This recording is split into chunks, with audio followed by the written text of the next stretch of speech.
Yeah, I wanted to go ahead and introduce Chris to you. Chris is a good friend of mine. We were friends back high school, did Awana together, did camp, did bus trips across the country for at that time called Varsity USA. Now it's the Summit, the National Journey competition. And Chris is one of those guys who's just sickeningly good at everything. He was always one of the top quizzers. He was always on the top games team. Yeah, he's just good at everything. And so now he's in Appomattox, Virginia, with an Awana club there at Liberty Baptist Church, and agreed to come on and share some missions ideas. So appreciate him and his time. He's got two girls, Lily and Holly, that hopefully are in bed or getting close to there. So thanks for joining us tonight, Chris. Thank you. Yeah, I can hear them upstairs, the little one's screaming, so I don't think we're quite asleep yet. Not quite out of the woods yet. Oh, that's too bad. Yeah. Well, and Chris also has the distinction of, are you the only known person to be a double Awana Citation Award winner? Is that true? That's what I was told way back in whatever time I earned the second one, was that Ruth had done some research and that's what she came up with. So I guess that's true. So if you're not familiar, the Citation Award is for all of the books, TNT through Journey. So 12 years, grades 3 through 12, completing all the Awana handbooks every year. 10 years. Is that what I said? You said 12 years. Oh, 12 years, 3 through 12. Yeah. So anyway, 10 years. I was making it sound more prestigious. I was just, making the story even bigger. But since all the materials changed between when Chris got it the first time, he went back and just said, you know what, let's do it again. So yeah, he's got 2 of the Citation Award plaques. But Chris, I know one of the things that I've always appreciated, and I've seen you post on social media and stuff before, is the stuff that you all do for missions. You have a great heart for your community and the world. And so I wanted to hear just some of what you've done. And I know you do some stuff with Awana Go. So maybe introduce that a little bit. And then, we'll just start there and just share what God's doing and how you've used missions in a powerful way in your club. Sure. So a lot of it naturally flows out of our church, and our church is very much community minded. We do several big community events every year that really the primary purpose of them is just getting our church in the community, not necessarily being an evangelistic outreach in and of itself, but just making those connections with the people around us that we can build on in the days, months, years to come. And so I've been commander at our club since, I couldn't remember, it was like 2016, something like that. I think it's been about 7 years. Doesn't seem like it's been that long, and at the same time it seems like it's been forever. But one of the things you mentioned, Awana Go, that was one of the things when I started as commander that came out initially in that about that same time, because up until that point, I'm going to get rid of it's weird having the earpiece in my ear and trying to talk. But up until that point, when I was growing up in club, I've been in Awana since I was 3 years old. And as you can tell, I'm significantly older now. But one of the things that Awana did when I was growing up was adopt a club. And so your church or your Awana club, or you as an individual, could commit to providing money to purchase resources and books and uniforms and such for a club around the world. And so, as you might imagine, as we know, that can be something that's a very expensive undertaking. And so I think it was about 2016, 2017, they introduced Awana Go. And that really changed the way that you could fundraise and support kids and clubs around the world Because now instead of spending, I believe it was like $360 a year, you were now setting up a leader-based club instead of a clubber-based club. And so you were providing basically training and initial curriculum for clubs to start around the world. And that brought the cost considerably down, to the point that basically for every $10 you raised, you were providing Awana for a child somewhere in the world. And so I love that idea. We love in our club doing things that are very personal, very relational, that the kids can relate to. Awana Go being one of those things. We have a big push at Christmas time or before Christmas time for Operation Christmas Child. That's a big ministry and outreach in our church. And then we also have a local disaster relief agency that we collect teddy bears for. And so this particular organization, whenever a natural disaster happens, they'll send tractor trailers out with food and water and cleanup supplies and that sort of thing. And then along with those, they'll also send stuffed animals for the kids, because we know these kids have just gone through something tragic and devastating, and perhaps have lost everything. And so while we can't replace everything that they've lost, it allows us to provide some comfort in that time of loss. And so those are the types of projects that we get involved in our club, are those things that kids can personally relate to. They can understand what it means to have a stuffed animal to hug, or that what going to Awana looks like. They can understand getting toys at Christmas time. And so let me share my screen really quick, if that's okay. And I just put in the chat, I put in a link to the Awana Go, like the club resources page. So there's lots of different resources on there that help churches to do Awana Go in their setting. So that's something that you can bookmark and save. Some of that stuff was probably stuff that Chris is even gonna be talking about. So. All right. Can you still hear me? Yes. Okay. Because I don't always get the share with sound right. So this is the Awana Go page. It's just awana.org/go. And this provides all sorts of resources. What really attracted me to this initially, along with the fundraising component of it, was also that they provide so many resources for you and in your club to not just raise money, but also just to tell kids what missions looks like around the world. And so they have all kinds of large group lessons. They have all kinds of fundraising resources, suggestions for fundraising events. We've done every year for the last several years, we do a versathon. And so we pick we usually do it the last Sunday night in March, where the kids will review all their verses and try and come in and recite as many as they possibly can. And then from that, they collect sponsorships, which raises money for Awana Go. And then this past year, for our, it's not exactly what I wanted to see. I'll just leave it on the screen. On the continent of Africa, and just within the last couple of years, God's been doing something really amazing in that he's allowing Awana to set up basically clubs as a part of the school curriculum in elementary school, middle school, and high schools all throughout several countries in Africa.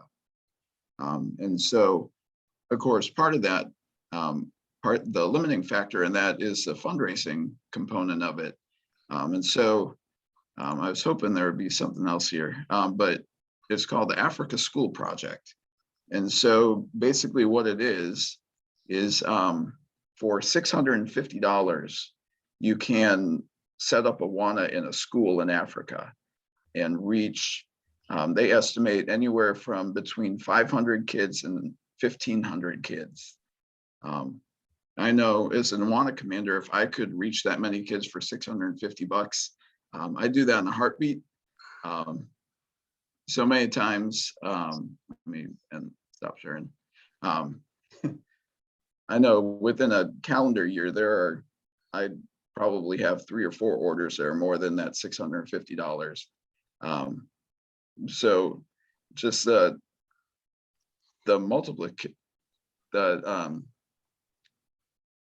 tremendous factor of multiplication factor, let's go with that, of what $1 to our club can mean to some other club, to another club around the world. What they can do with that money is just incredible. And so Hey Chris, I know you guys have done a lot with like the little the paper dolls that Awana has, like the paper dolls, and you have a map. Tell us how you visualize how the kids are impacting with missions using those paper dolls in the map. Sure. So I didn't have a finished one, but this is one of those resources that's on the Awana Go page. And so we print these out in in the red, blue, green, yellow to represent each of our clubs. And then I actually have a picture. Let me get that shared and try this again. It's been so long since I've done Zoom. In the chat, I did put up a link to a resource for Versathon, because Chris had mentioned doing Versathon. So that link has a lot of different guides for how to host that in your church. And then I did put a link to that Africa School projects there as well. So those are things that you can open and save, for later. All right, let me see. Because yes, we have a giant, let's see, there we go. Let's share the screen, there we go. All right, so this is our big world map. And so this, I found this on Amazon. It's approximately 4 foot tall by 6 foot wide, the map portion itself.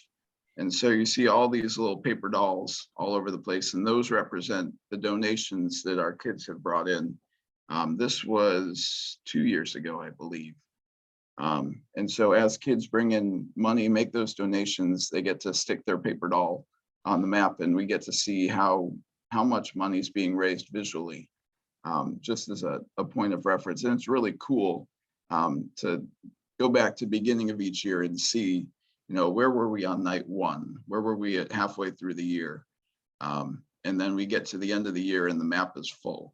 And so I say that I mentioned this is year number 7, just as a way of encouraging you who might be seeing this for the first time. My very first year as commander, I kind of hit this with everything I had.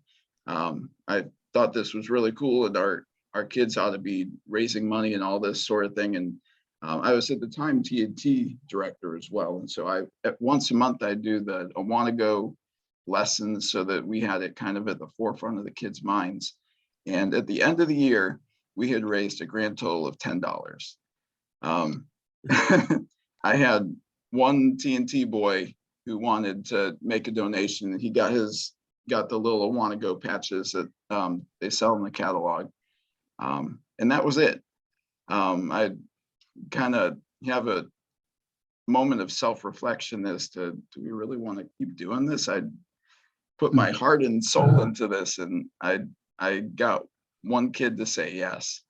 But we kind of stuck with it and hit the ground running even harder at the beginning of the next year. And that first night, we were blown away in that we had 12 come in.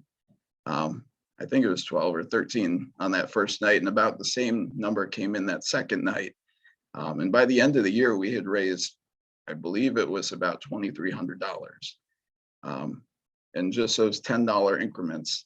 And so it's the perseverance and the the faith, and this is something that I feel God's calling us to do. And we're not going to get discouraged by it with the initial results, and we're going to keep plugging along. It's just amazing to see. This is last year, our club raised $3,900. And so when we looked at the Africa School Project, we figured at $650 each, we had started Awana in 6 schools and reached at least 3,000 kids with that money, and upwards of 9,000 if they all were in that 1,500 child range. And so just to, I mean, you get goosebumps, right? And so, yeah, after that first year with the $10, each year we've raised just about $3,000 a year. And so it's been really cool because it just takes a couple that get really excited about it, and then they start to pull the other ones along, and pretty soon it permeates the entire club. It permeates your leader team. The parents get excited about it.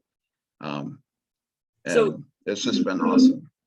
I love that, Chris. And I love your honesty, just to like how it had such humble beginnings, and then God used it in some pretty awesome ways. If I know, one of the things that I experience just in explaining missions to churches is just making it seem like a digestible first bit. So what's an idea or something? I know we love having the paper dolls and the huge map. But what's just something like, if nothing else, like here's like a good entry into missions for someone who's trying to get their feet wet in it? Sure. I mean, for us, that first year we didn't have, of course, the first year was the one I raised the $10. We didn't have the big map or the paper dolls. The best or one to any go of off of, huh? But I mean, in all honesty, it can be as simple as just looking around you and finding organizations in your community that are like-minded, that want to reach people and meet people's needs. It doesn't have to be something that impacts all around the world like Awana does. It could be something as simple as collecting money or collecting food for a soup kitchen or a homeless shelter. It could be finding a place that collects old or used stuffed animals. For a while, that was really our big missions thing, was collecting those stuffed animals every fall. But you One of tied the it other into a things, theme. You tied it into a theme too, which was really cool. It wasn't just everyone oh bringing yeah, stuffed animals. right. We had our theme night. It's morphed. It used to be stuffed animal night. Now it's ready for bed night.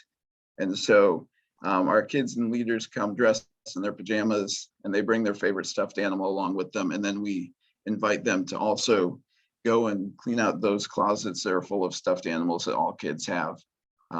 And that's a true donate story. the ones. We kids all Yes. have them. Oh my goodness. Oh, I think the last couple of years we have brought in at least half a trash bag full ourselves of Lily's stuffed animals that she collects everywhere we go and has forgotten about. So yeah, or one of the other missions outreaches that we do is collecting money for Wendy Shields, for our Awana missionary. And so once a month we have our missions night, and that's kind of our big put it back in the forefront of everyone's minds opportunity. And we put out a jar on the check-in table, and we collect change for Wendy. And it's not usually, we're not bringing in wads of cash that night, but the kids will go their piggy banks, and they'll get some spare change out of it, and a little bit from a lot of people makes a lot. And it's getting them in the habit of being generous and being mindful of being a part of God's work, both locally, nationally, and around the world. And yeah, and I know when we talked earlier this week about missions and about the things that you all do. I know one of the things that kept coming up was that, you try and find things that the kids can relate to. And it's like, for these kids, I mean, they can be a part of missions. I mean, donating a teddy bear is a mission, and cleaning out, a piggy bank and donating some of their coins. I mean, for these kids, that's precious stuff. So yeah, it's really awesome that we can find these really small ways, but tangible ways to get these kids to begin to think beyond themselves. Mm-hmm. Well, I know in our church, missions is usually a line item in the budget, or we do missions offering collections at Easter and at Christmas time. And really the only thing you get out of it is a bottom line number. You don't really know exactly what you're giving to. You know that something's happening with that money that's bringing the gospel around the world, but you don't know specifically what that looks like necessarily. And so for these kids, they know when I bring in here, this is something else that we do with our Awana goes. We go and buy these quarter tubes on Amazon. And so the kids, when they fill these up, it's $10 and they bring it back as their Awana go donation. And actually that's from our weekly donations that we get throughout the year. That's probably about 70 to 80% of our donations are kids filling those quarter tubes little by little throughout the year and then bringing them in. But when they bring those in, they know that money them giving right now isn't just going to who knows what. It's going to Awana in some way, and something's happening with it. They know that money is specifically allowing a child to walk through the door of an Awana club just like they did. Yeah, that's fantastic. Well, thanks, Chris. I was going to open it up to questions. If there was something that Dakota, you or Annette, was there something that you had any thoughts on, anything that Chris is saying, or maybe something that you've done in your church that's, similar in that missions mindset? I got a question for you, Chris. I'm actually, this is my first year as a Awana commander, myself, director, whatever you would want to call it. I'm the children's director at my church. So Sure. I just got thrown into it this year. But so you kept saying mission night, one mission night a month. Can you detail what that looks like? Because for me, I want missions to be prominent in the kids' minds. And what I've done is I've started a missions curriculum that's a part of the nightly rotation as they go through small group and large group. They come to me in mission time. But like, what is your mission night? Like, obviously you put so much emphasis on it that night, but how do you do that? For us, in the past, we've connected with local organizations, local nonprofits they may send a speaker to us that will come in and tell the kids about what the organization does. Really, the biggest part of our missions night is that the Awana Go collection, the offering for Wendy. And we have little incentives that we give to the kids to kind of grease the wheels a little bit, I guess you would say. So throughout the year, we'll get donations to Wendy, donations to Awana Go, but on those missions nights, we'll kind of up the ante, double their Awana bucks, double their team points for bringing in those donations. And so that's something that then creates a little bit extra incentive for those kids to dig a little deeper in their piggy bank to make the donations that we're trying to encourage from them. And those have also been nights that I would do something like teaching one of the Awana Go lessons during large group time. And what I love about those lessons in particular is you get to see, I love seeing what Awana looks like in different parts of the world. And so as part of that, they provide videos, they provide PowerPoints, they provide really a whole teaching lesson for you to basically grab and go with. And part of that experience, that the video part is, you get to drop in on a club somewhere in the world and see what happens, and see how the kids get to see how it compares to what they do on a Sunday night or a Wednesday night, how it's similar, how it's different. Awesome. Well, I appreciate that. Thank you. Hey, Chris, I know. Also, Go ahead. oh, sorry, go ahead. Go, Annette. We haven't really focused a lot on missions except in Sparks where they have to get that checked off. And I feel kind of bad, but our church is a mission church. So I guess all churches are, but well, there was one couple that left the church because they weren't missionary oriented. But anyway, so like during our church service, when we have children's church, kids bring change up for the children's sermon if we're doing Lonnie Moon or whatever. And so I guess, and I'm in sisterhood, and we're always begging the church to bring this and this and this. And so I guess I haven't emphasized it that much to the children because it's emphasized during the children's church. And I don't know how much I should. I know it can be taught, but I didn't know how much I could. Any suggestions? You know what I'm trying to say? Like, you don't want to Right. and dollar everybody to death about it, but I guess you would do what's in your heart. I don't know. Right. Yeah, that was one of my hesitations about putting Awana Go into our club, because there are already often so many other times where kids will be raising money for something similar. I guess one of the ways that I've approached it is kind of reframing the requests that you're making, rather than focusing so much on the money that you're asking for.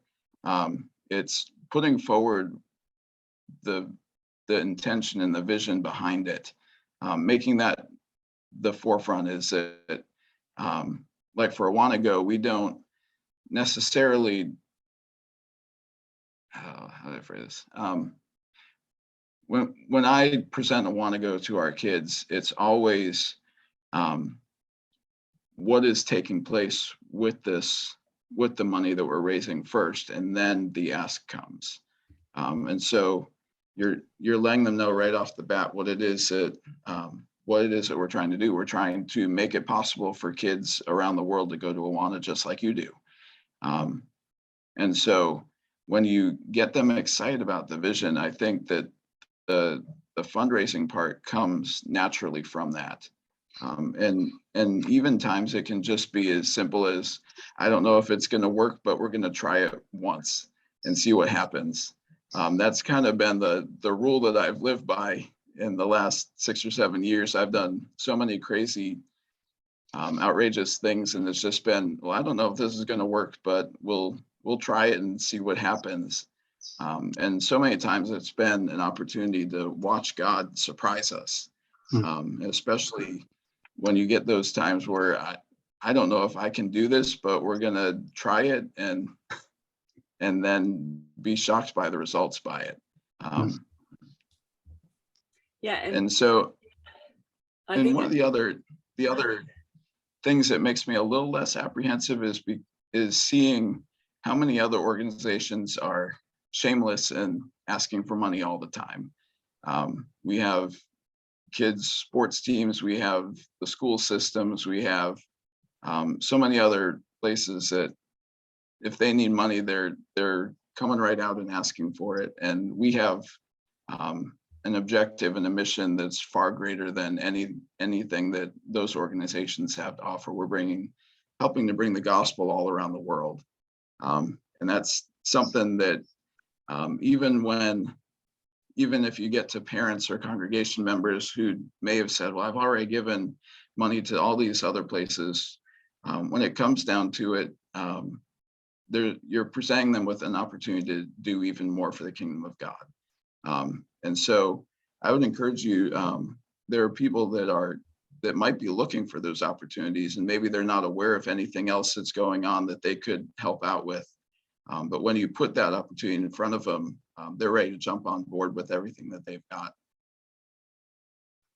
And maybe it starts off as just playing doing the lessons, showing those videos, seeing, what Awana looks like. I mean, maybe don't even start off with the ask necessarily, but just as you share the need, like Chris is saying, I think it'll open their eyes, and then that might, soften their hearts for later on, doing more of a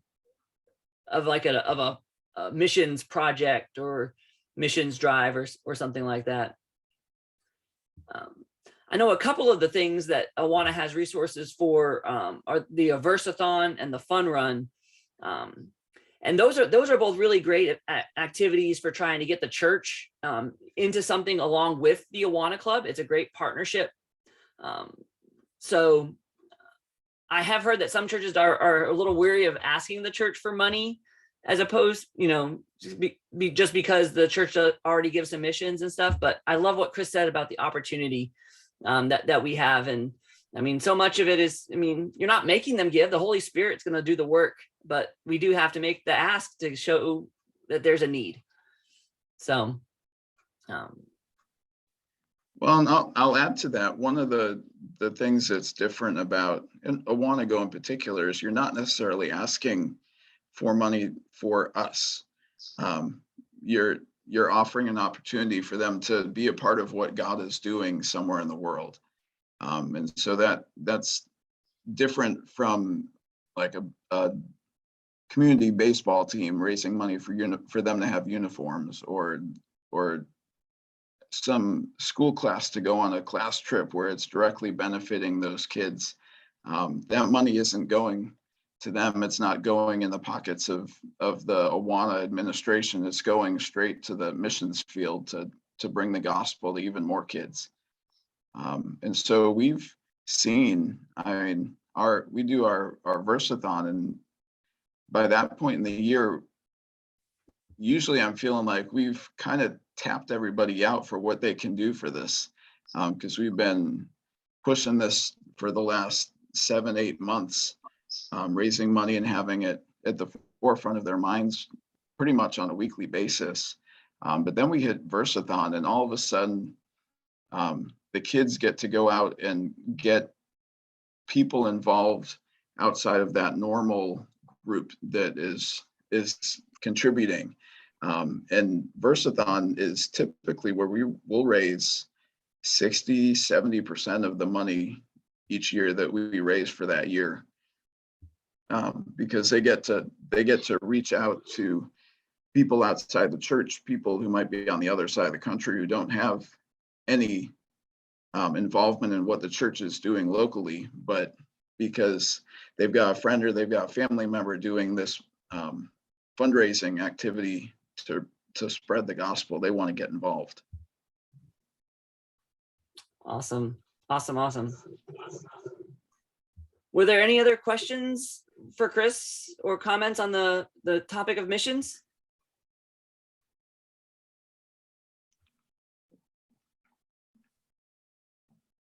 Well, I appreciate Chris, you coming and especially pointing out the lessons that are on the Awana Go. I know David has told me about them, but I just haven't been able to look into them much. So I'm definitely gonna have our leaders look into it, because, like I said, we have a curriculum that we do every night that I've been going through, outlining and detailing and explaining what missions is to the children.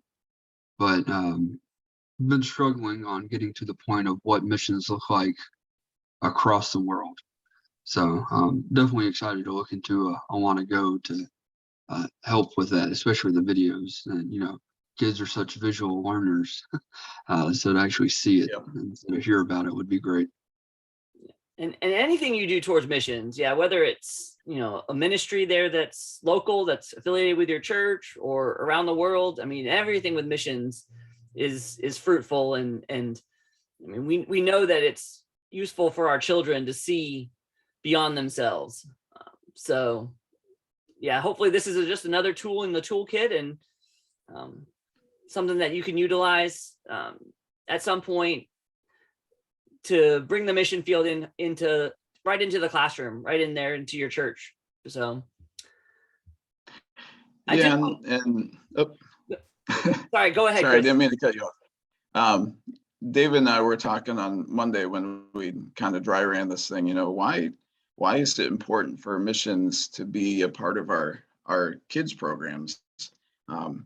And the answer really is that we know that these kids are forming their worldviews by the time they reach the age of 13, statistics say.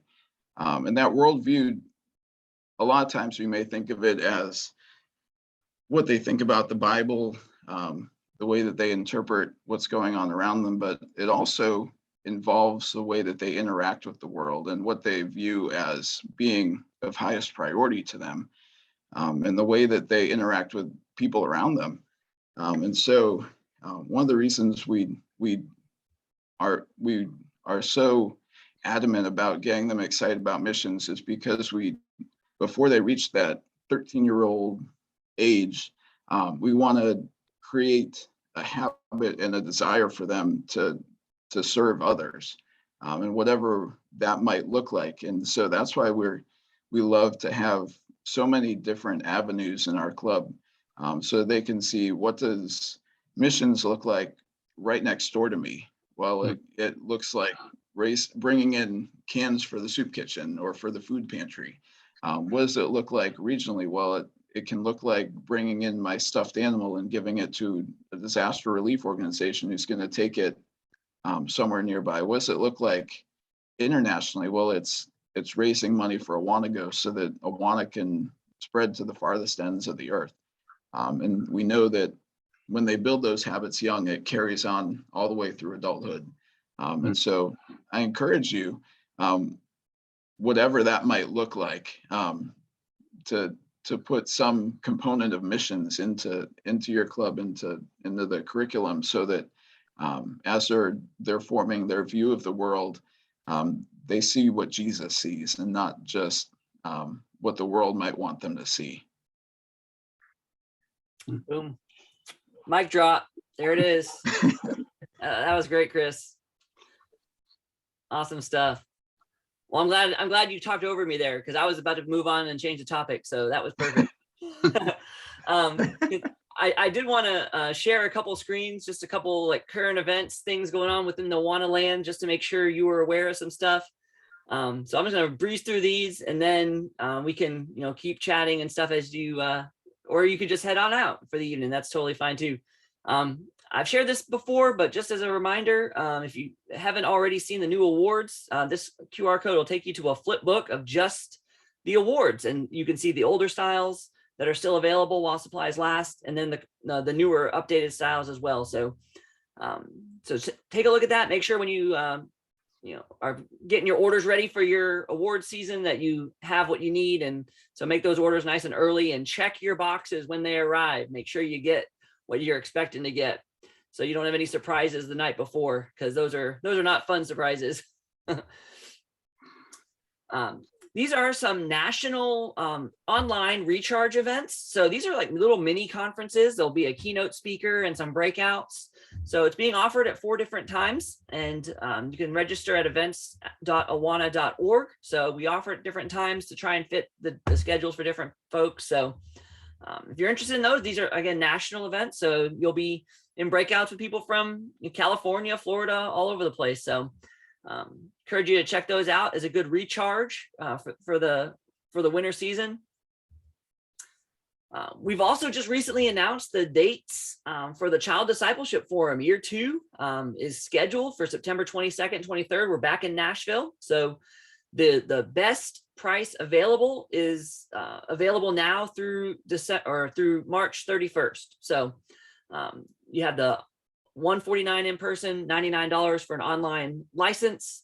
So I know it takes some planning out far ahead, but if you can commit to it now, you'll definitely make your ministry funds go the farthest if you can register sooner rather than later on that. So resilientdisciples.com is where you would go to find more information. You can also go directly to childdiscipleshipforum.com and just use that QR code right there.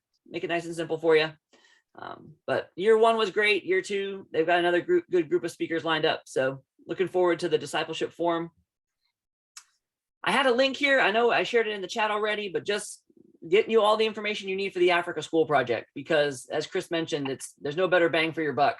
$650 to reach at least 500 kids in a school there in Africa.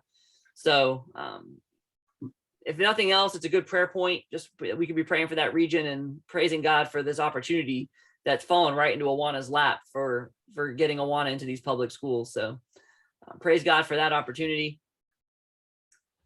There are 2 podcasts that are being produced through the Awana sphere of influence.